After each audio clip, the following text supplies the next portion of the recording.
Yeah. Yeah. Really cool event. Also a cool event happening right now. The St. Pius Readathon. Yeah. I made my way over there earlier this afternoon and got to chat with the kids about weather and read some weather books. I believe this was the first grade group of kids there. But yeah, a mixed group from St. Pius. Shout out to everyone that got to talk about the weather with me. And hello on this Wednesday afternoon. So great, well respected, and excited about learning and reading. Now we're excited about some beach weather. We talked about the beach weather. We like to go to the beach when it's sunny. It is sunny today, but it's extra windy, blowing that sand around, and additionally blowing in some sea fog. So you can tell it's a little bit hazy there on our beach camera heading into the evening.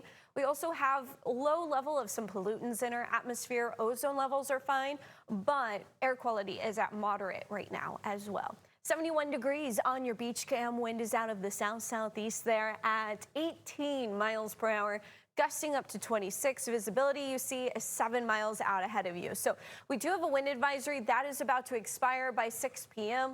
We'll keep it breezy overnight and into tomorrow morning. That should mix out a decent amount of fog, but there is a chance for some patchy fog inland. We have a small craft advisory through Thursday morning for all of our bays and our local waterways.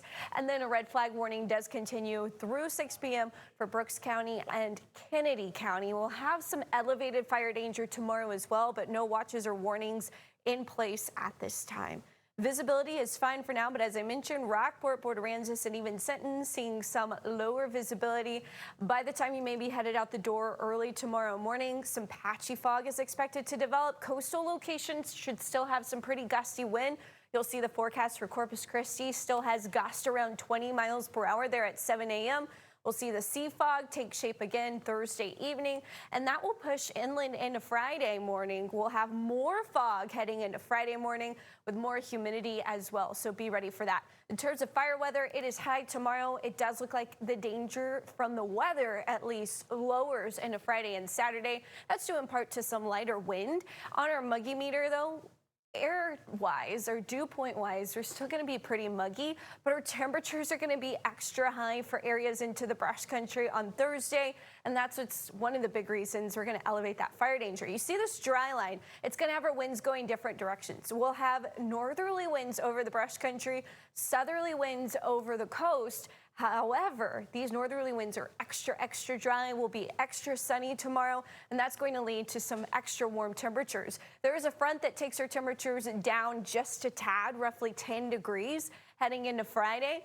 But look, high pressure builds over Louisiana very quickly behind this front. It's not going to hang out to our north, keeping us with northerly winds. So we'll barely see an east-northeast wind on Friday, and then that quickly returns out of the southeast as we head into Saturday. So how's that going to play a role in our temperatures? Well, Thursday ahead of that front, extra hot, 90, not out of the question for Corpus Christi, especially inland. Closer to the coast, we'll have temperatures a little bit lower, so we'll kick things off in the 60s with some breezy conditions into the morning. 92 degrees Corpus Christi versus 74 Port Aransas will likely be in the mid to low 80s in areas such as Flower Bluff, and that gets hotter as you get further inland. 95 Robstown, we're talking triple digits possible for the brush country as that dry line moves through. Shifting kind of over the Highway 77 area or near the coast, even between Robstown and Corpus Christi is where I expect that, and that's what's really going to kick our temperatures up. Now, that front isn't going to drop our humidity much this time, but it is going to at least drop our temperatures back into the low 80s instead of the low 90s. We likely will hit a record high there on Thursday. Our average high, by the way, is 74, and we're trending above that all weekend long and into next week. We've got more news coming up right after this.